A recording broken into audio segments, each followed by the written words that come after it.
Melanie didn't mean to steal from a dying royal. She just wanted his coin purse. The pendant? That was a bonus. She didn't know it held the breath of a god.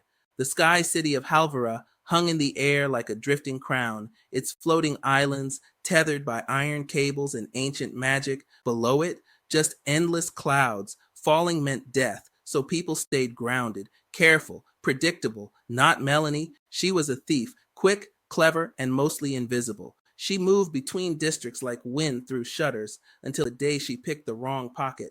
The old man stumbled through the alley, blood on his lips, clutching his chest. Melanie watched from the shadows, waiting for him to fall. When he did, she moved in, light as a breeze. She slipped the pendant from his neck just before he exhaled his final breath.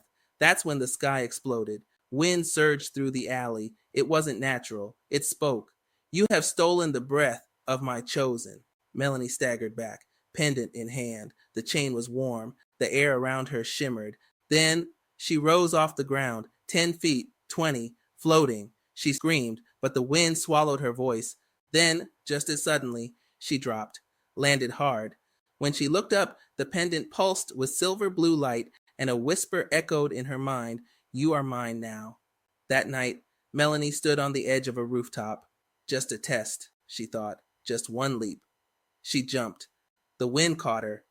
It didn't feel like flying. It felt like being invited upward, like the sky had arms. She soared across the city like a shadow with wings, leaping from tower to tower, laughing like a wild thing. But the joy didn't last, because someone was watching.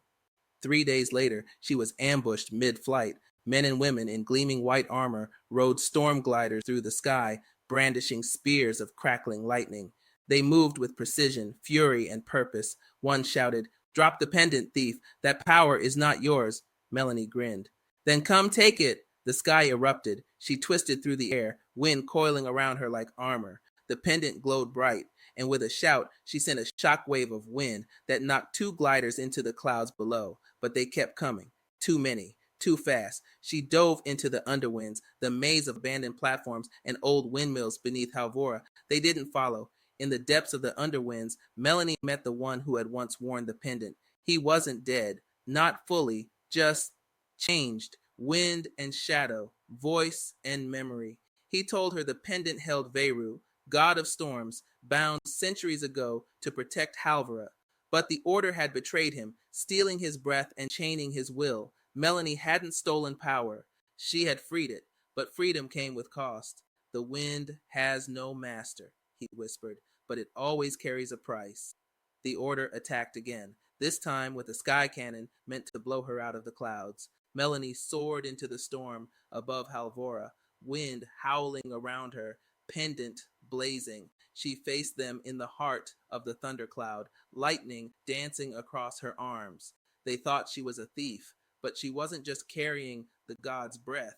She had become the storm. With a scream of wind and fury, she unleashed a cyclone that scattered their fleet like paper. The Order fell, the skies cleared, and Melanie, she vanished into the clouds, free, wild, and never grounded again. Some say she still rides the wind between cities, laughing like thunder, the girl who stole a god. If you enjoyed this thrilling ride through skies and storms, be sure to like, subscribe, and hit that bell for more tales of magic, mystery, and adventure here on Whispers of the Woods. Who knows? Maybe the wind will whisper your name next. Until next time, keep your feet light and your eyes on the clouds.